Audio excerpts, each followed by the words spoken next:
My mother, 36, is pregnant. My parents hadn't even told me, nearly adult female, or anyone else at dinner time. I had just figured it out based on their recent strange behaviour.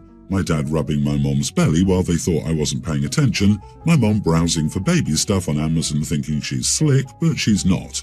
Anyway, I was upset that they decided to have a kid after all this time. Having a sibling almost 18 years younger than me will be embarrassing. I was also upset that they didn't even tell me. During family dinner with my dad's side of the family, grandparents plus aunt and uncle, I made some passive-aggressive remarks about us having to move to a bigger house soon and also tried to push their buttons by saying they would be empty nesters soon since I'm an only child. Finally, I just outright told my mom to announce how they were having another child after all these years and told my grandpa that they would probably give away my room to the baby since I was going to move out for college soon and that they clearly planned this well. Everyone was shocked, including my parents who thought I had no clue. My mom admitted she was pregnant but said they were waiting to tell people until she was further along. My grandparents were shocked but seemed supportive, which was a bit unexpected. After everyone left, my parents ganged up on me and told me that it wasn't my news to share and that they were only waiting for my mother to be further along to tell me and everyone else at their own pace. I don't really care. I understand it's not my news to share, but I will be affected by this huge change in my life. My parents are really upset with me and are unhappy that I shared the news and forced them to tell my mother's side of the family too. I don't see what the big deal is anyway. They had to eventually tell people even if they did end up having a miscarriage. I mean, it would help them to cope better too. Am I the idiot? Poor me. I am someone who is going to be affected by this huge change in my life. How? You're almost an adult and moving out for college. It sounds like this is not going to affect you at all. You are the idiot and being a brat. I hope your mom has twins. Yeah, it's standard protocol for people not to share the news until after 3 months, especially considering your mother will be a high-risk pregnancy.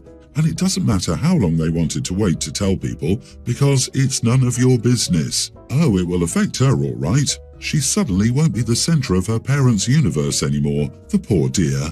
I remember being so worried when my mom got pregnant. I thought she had cancer, and then when I knew she was pregnant and she fell down a few stairs, I was convinced something bad had happened. I was stressed and I was 12. What an insensitive thing to throw out there about her mom. She's old enough to have basic empathy or to let it come before her jealousy. Just think, if something goes wrong, now your mom will have to go through the pain of publicly telling people about the loss. Your attitude here is pretty crappy and selfish. You're basically an adult. All of these impacts on your life seem pretty superficial. It seems that as an only child, you've thought the world revolves around you. Stop being so selfish and enjoy having another member of your family. It's a gift to have someone grow up around.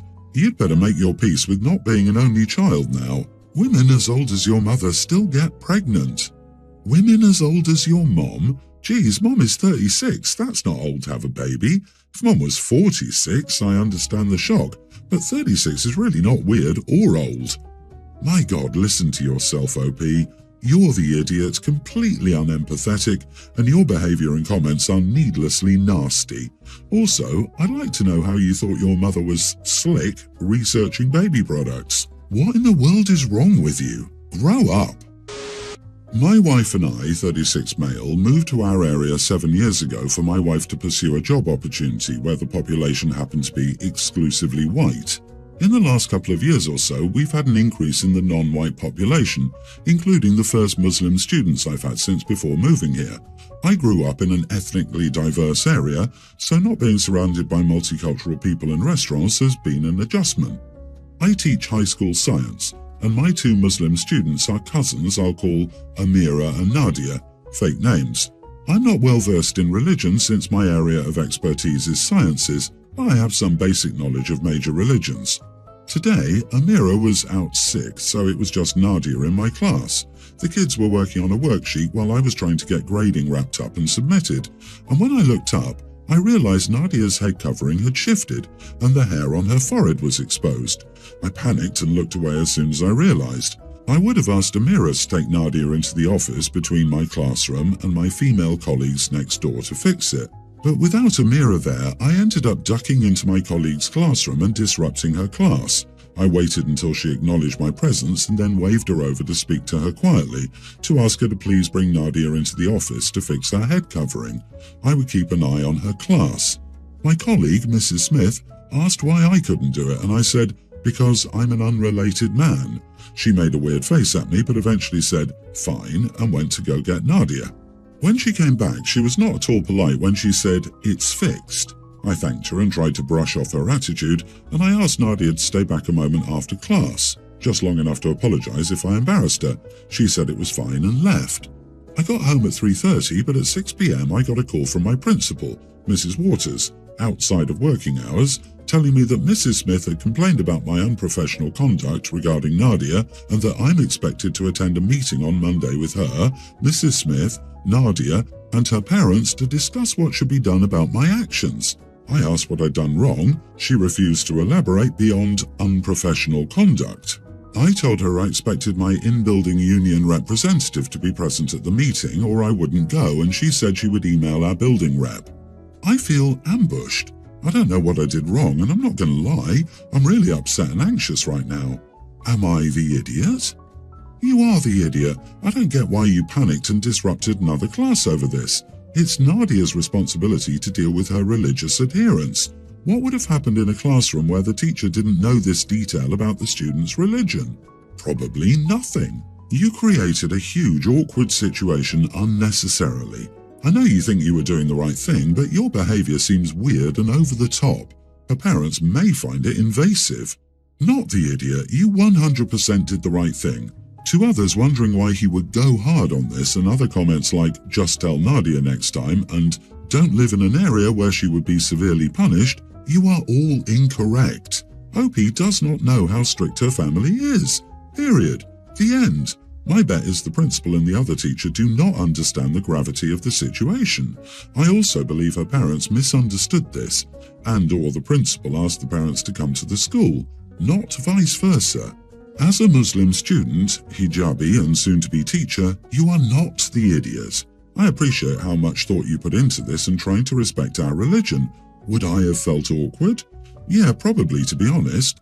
I personally wouldn't have minded you letting me know or letting a female student let me know, but you never know what that individual student might have been comfortable with.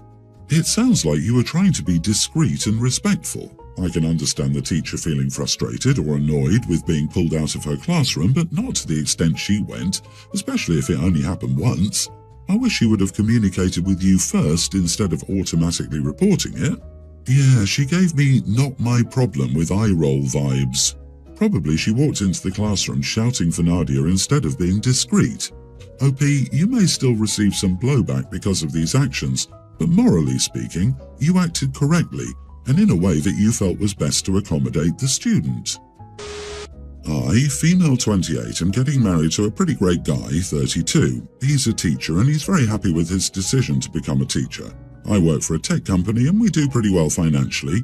We've been together for 4 years and have finally decided to get married. His parents are happy and mine are overjoyed. One small wrinkle is that my parents expect us to have a massive church wedding with a few hundred guests. We were thinking of Jamaica this summer during his time off. We're willing to do what my parents want, but I'm unwilling to foot the bill.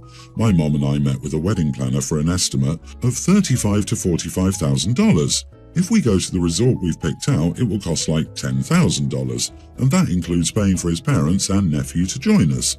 My parents know how much money I earn and insist I pay for the wedding myself. We've been very clear they can pay for it if they want to show off to their friends. We even volunteered to throw in the money we would have spent on my in-laws for the destination wedding we wanted. My mom says I'm being an idiot by denying her the chance to see her only daughter married in front of friends and family. I'm not. I'm just not willing to pay for it. My parents can afford to pay for the wedding. It might just mean putting off replacing their car this year. So, am I the idiot for telling my parents they have to pay for my wedding? Not the idiot. If they want the $40,000 wedding, then they pay for it. Otherwise, stick to your $10,000 plan. In fact, do that anyway. That's what you and your partner want, and this is your wedding. I highly recommend doing what you want instead. My husband and I ran off to Hawaii to get married right after the global restrictions lifted and snagged some great deals, but even aside from that, it's what we wanted. We both love our families and friends dearly. Nobody was invited because we wanted it to be just us. We had a happier wedding than most.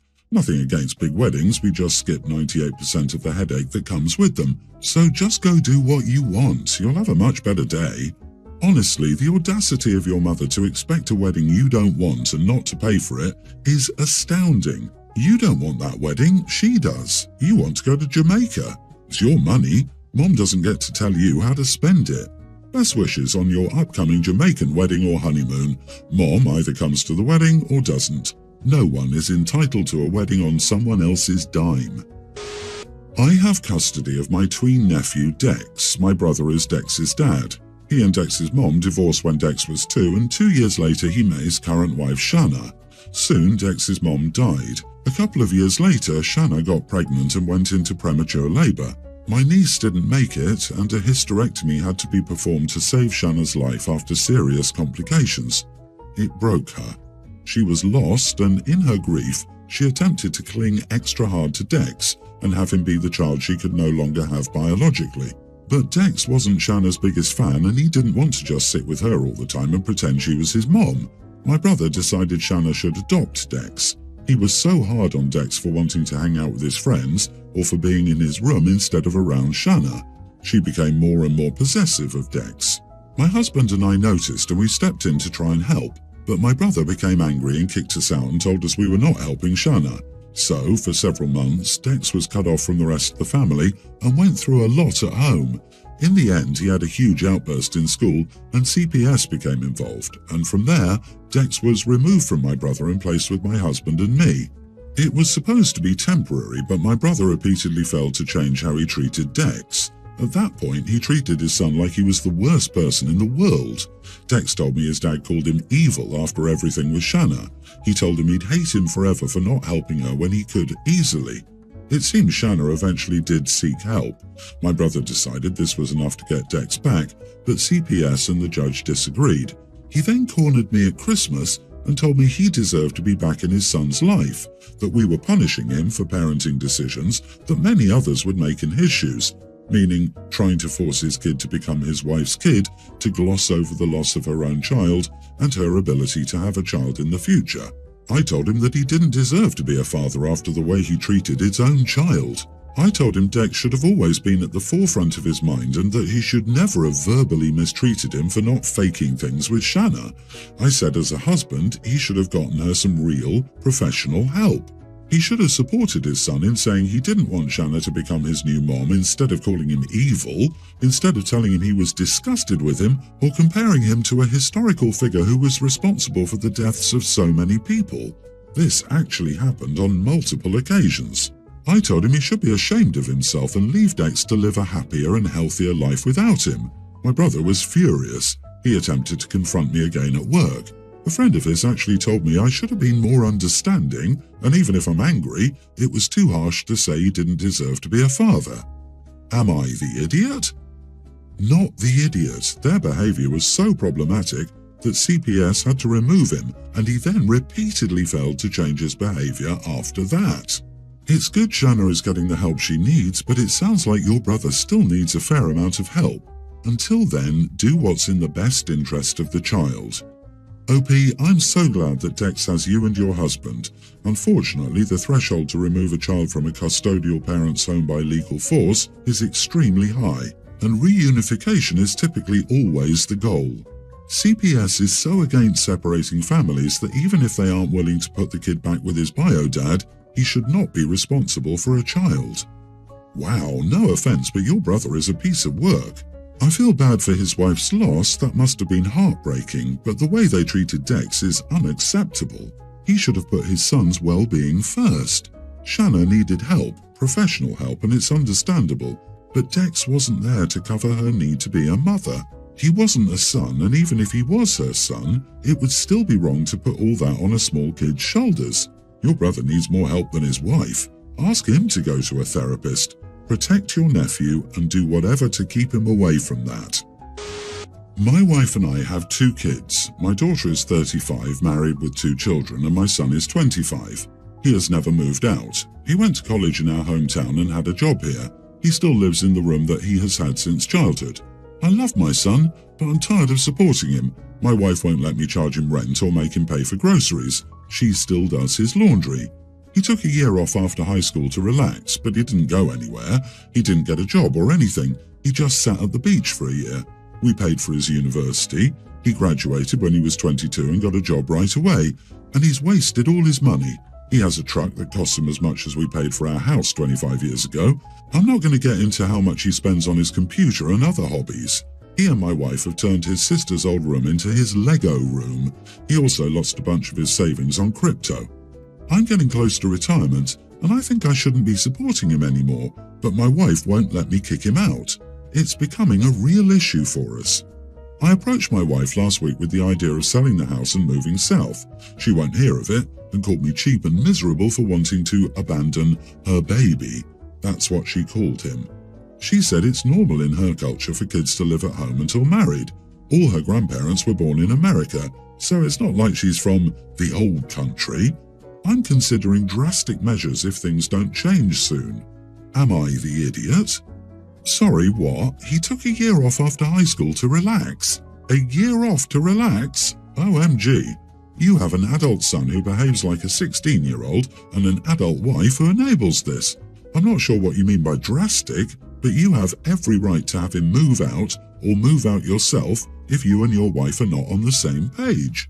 I suggest having a firm but civil conversation with your wife, explaining that you won't be around forever and that he'd better learn how to take care of himself sooner rather than later. Also, you will not tolerate this living situation, and if the son doesn't leave, she will have to decide which man she wants to live with, as it can't be both. I don't know about all of you ladies, but I would never marry a man living at home with my mommy, calling him her baby and doing his laundry, not to mention one who blows his money on crypto. Well, he's never going to get married because who in their right mind would want someone so useless? If your wife is that dead set on continuing to enable and coddle this mobile lump, it might be time for you to consider going south on your own. You said drastic measures might be on the table. A trial separation might be what it takes. I'm sure there are a few stories around here about husbands and mothers-in-law like this son-mom combo. His future wife will love the enmeshed mother-in-law who has to be with her sonspund. My brother is like this. He's 43. OP, do something now. Please, for the sake of the young ladies who aren't making good life choices, make that boy move out and be self-sufficient before he attempts to get married or even move in with a girlfriend.